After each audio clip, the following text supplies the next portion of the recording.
E vou passar logo a fala do Lula, que pautou o dia.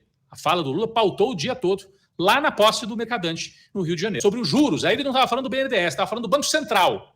A necessidade de retomar o Banco Central para a administração pública, tirar da mão dos particulares. Afinal de contas, que país democrático nós queremos criar se a gente não consegue fazer com que as pessoas das camadas mais baixas consigam subir um mínimo de um degrau na escala social?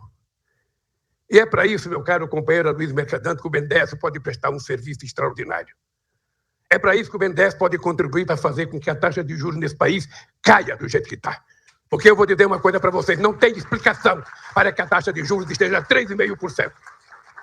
Como é que eu vou pedir para o Josué fazer com que, sabe, os empresários ligados à Fiesp vão investir se eles não conseguem tomar dinheiro emprestado? E é engraçado, porque isso já faz quantos anos que a gente briga pela taxa de juros nesse país. Eu lembro de um dos maiores empresários brasileiros chamado Antônio Emílio de Moraes. Antônio Emílio de Moraes, toda a vida dele, ele levantava e ia dormir fazendo crítica à taxa de juros. O meu vice Zé Alencar, não tinha uma reunião de governo que o Zé Alencar não fizesse crítica à taxa de juros. E eu pensei, bom, agora resolveu tudo, o Banco Central é independente, não vai ter mais problema de juros. Lê de engano. O problema não é de banco independente ou banco ligado ao governo. O problema é que esse país tem uma cultura de viver com juros altos, que não combina com a necessidade do crescimento que nós temos. Eu gostaria, depois de um dia, Luiz, saber uma explicação por que acabaram com a TJLP. Por que acabaram com a TJLP? É para que não tivesse financiamento de longo prazo? Por que o BNDES deixou de ser um grande investidor e indutor do desenvolvimento e passou a financiar o governo? É uma daquelas disputas ideológicas feitas com as palavras, né? Vocês sabem, né, que as palavras, os conceitos dizem muito. Então, quando as pessoas vão falar sobre o conflito, por exemplo, Israel-Palestina, aos terroristas palestinos, os palestinos são terroristas. Israel que bombardeia a faixa de Gaza, que invade, é o quê?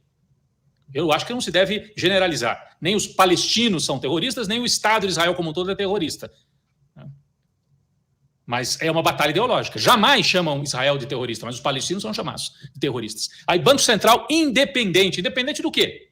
Independente da soberania popular. Porque é como se tivesse assim, é uma parte do poder público que está blindada à vontade popular. Você elege um governo para ter uma política econômica. Essa política econômica, um dos centros da política econômica é a taxa de juros, é o manejo monetário. Aí a turma do mercado fala, não. Isso aqui está fora. Isso aqui, ganhe quem ganhar, está na nossa mão. Você acha que faria sentido dizerem assim, a Fiocruz não vai ser administrada pelo governo. A Fiocruz é a parte. As vacinas, a maneira de administrar, é uma administração independente. Não tem o menor sentido. E é uma área também sensível e central, como a saúde pública. Né? Então, é uma captura do Estado por interesses privados. Não tem que ser independente, ele tem que ter autonomia operacional. Não pode ficar o presidente o tempo todo metendo o bedelho lá também. É que nem IBGE, Polícia Federal, tem regra. Mas não pode ser uma agência absolutamente independente, porque não é independente. É independente do governo, independente de nós. Mas ela é ligada umbilicalmente aos interesses do mercado financeiro. E eu senti algo diferente dessa vez na posse aqui do BNDES. A primeira reflexão que eu faço é sobre o estrago que a Operação Lava Jato causou no Brasil, principalmente na relação público-privado. Por quê? Hoje, a posse estava prestigiada. A gente tinha lá o Josué, o presidente da Fiesp, a gente tinha o Robson Andrade, que é o presidente da Confederação Nacional da Indústria, representantes do sistema financeiro. Então estava lá o Trabuco, né, que é o presidente do Conselho do Bradesco, estava o Pedro Moreira Salles, o presidente do Conselho do Unibanco, a Neca Setúbal estava lá, que também é da família controladora do Itaú, o Otávio, que é o presidente do Bradesco, o presidente da Febraban, o Sidney Sanches, mas eu senti falta de empresários industriais. Por quê? E a gente ia nos eventos do passado, você via muita gente prestigiando, principalmente um evento como a posse do BNDES. Né? Eu acho que os empresários estão com medo, Rodrigo, eles estão com medo do que pode ser uma acusação de campeões nacionais, né, de que o BNDES vai privilegiar A, B ou C. E o Lula tocou num ponto, logo que ele começou, ele fez questão de falar, né, que o BNDES foi muito difamado nos últimos anos. Né? Foi alvo de muita fake news. Era um banco que era a caixa preta, aquela coisa toda, e nunca conseguiram provar caixa preta nenhuma, até porque o BNDES tem um quadro técnico muito, muito importante. Mas você não via nessa posse, por exemplo, os empresários que você encontrava no passado. Vou dar exemplos, né? Tudo bem, as empresas foram destruídas, mas o pessoal das construtoras, você não tinha um representante. Até porque essas empresas desapareceram, não tem mais Odebrecht, Camargo, Andrade, você não tinha lá os JBS, os Marfrigs, outras empresas que poderiam ter um impulso em projetos de desenvolvimento, né? E isso me deixou preocupado. Por quê? Porque quando eu vi o Lula fazendo um apelo aos empresários para que eles façam pressão contra a taxa de juros, eu me perguntava, mas cadê os empresários brasileiros? Cadê os empresários? Ainda existem empresários brasileiros?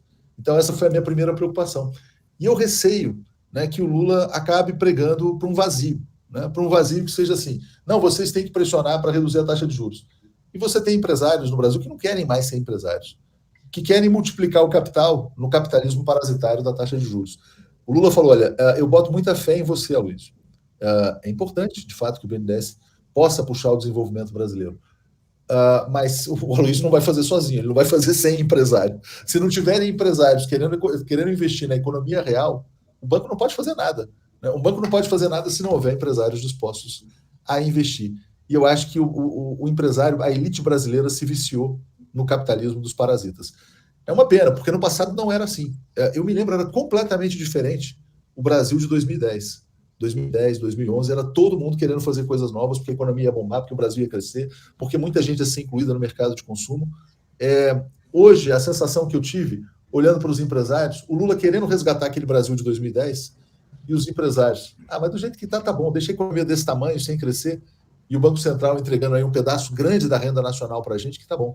Então, essa foi a primeira sensação que eu tive. Espero não ser pessimista. Não, Léo, mas sabe que você está trazendo, assim, como jornalista, né, de forma empírica, um debate que tem eco, inclusive na academia. O Bresser Pereira seria muito interessante para a gente ouvir sobre isso. Lá nos anos 60, você se lembra que tinha aquele debate, a esquerda, né, o velho Partido Comunista e outros, falavam assim, não, temos que fazer aliança com a burguesia nacional, né? E era meio mítico isso, a burguesia nacional. A burguesia nacional não quis fazer aliança com os trabalhistas e preferiu dar o golpe e ficar com os militares. Lá para 2010, tinha uma burguesia nacional que você estava descrevendo aí, e que o governo Lula e a Dilma tentaram, né, dar uma alavancada. Só que a burguesia nacional, pela segunda vez, faltou ao encontro com o desenvolvimento do país. Então, a pergunta é, o Brasil tem burguesia nacional? Tem uma burguesia que queira ter projeto nacional? Porque quem fez projeto nacional no Brasil foi sempre o Estado, né? Foi o Getúlio Vargas lá para trás, foi o Jango, até os militares, quando tiveram um modelo concentrador. Mas agora o que você está trazendo é uma reflexão muito interessante. O Bresser pensa muito sobre isso, né, nos textos dele, se tem uma burguesia capaz de fazer o desenvolvimento, ou se é melhor fazer via Estado, ou então aliando com uma empresa internacional, porque talvez o caminho seja esse, então, Léo, eu não sei. Eu acho que a burguesia nacional levou muito chumbo, né? Levou muito tiro, ela foi alvejada pela Lava Jato. Por isso que eu acho que tem um componente Lava Jato nessa destruição do Brasil. E olha, você podia não gostar de muitos empresários. Era normal, né? A pessoa olhar de fora e falar assim, eu não gosto do Marcelo Odebrecht. Sei lá, porque o Marcelo Odebrecht se acha dono do Brasil, ou eu não gosto do Eike Batista, ou eu não gosto do empresário XYZ.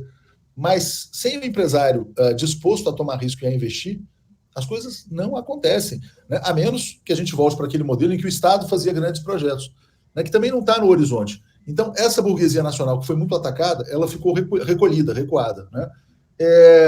E eu vi assim, uma aflição do Lula para cobrar, por exemplo, uma adesão ao seu projeto, e nas conversas paralelas, eu também não vou abrir aqui, eu tive algumas.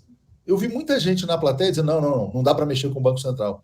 Como se o Banco Central fosse assim, uma espécie de suprassumo da tecnicidade, né?